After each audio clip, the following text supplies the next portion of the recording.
श्रीमहागणाधिपतये नमः। श्रीमहासरस्वत्यै नमः। श्रीगुरुभ्यो नमः। हरिः ओम्। नवो नवो भवति जायमानोऽह्नाङ्केतुरुषसामे यग्रे भागम् देवेभ्यो विदधात्यायन् प्रचन्द्रमा स्थिरति दीर्घमायुः।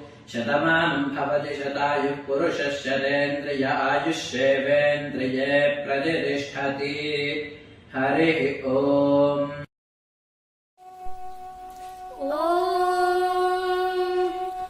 अनुराधानः भविषा वर्धयन्तः शतम् जीवेम शरदः सवीराः।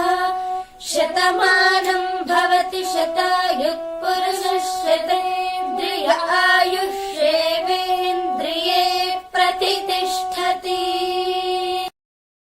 श्रीमहागणाधिपतये नमः। श्रीमहासरस्वत्यै नमः। श्रीगुरुभ्यो नमः। हरिः ओम्। नवो नवो भवति जायमानोऽह्नाङ्केतुरुषसामे यग्रे भागम् देवेभ्यो विदधात्यायन् प्रचन्द्रमा स्थिरति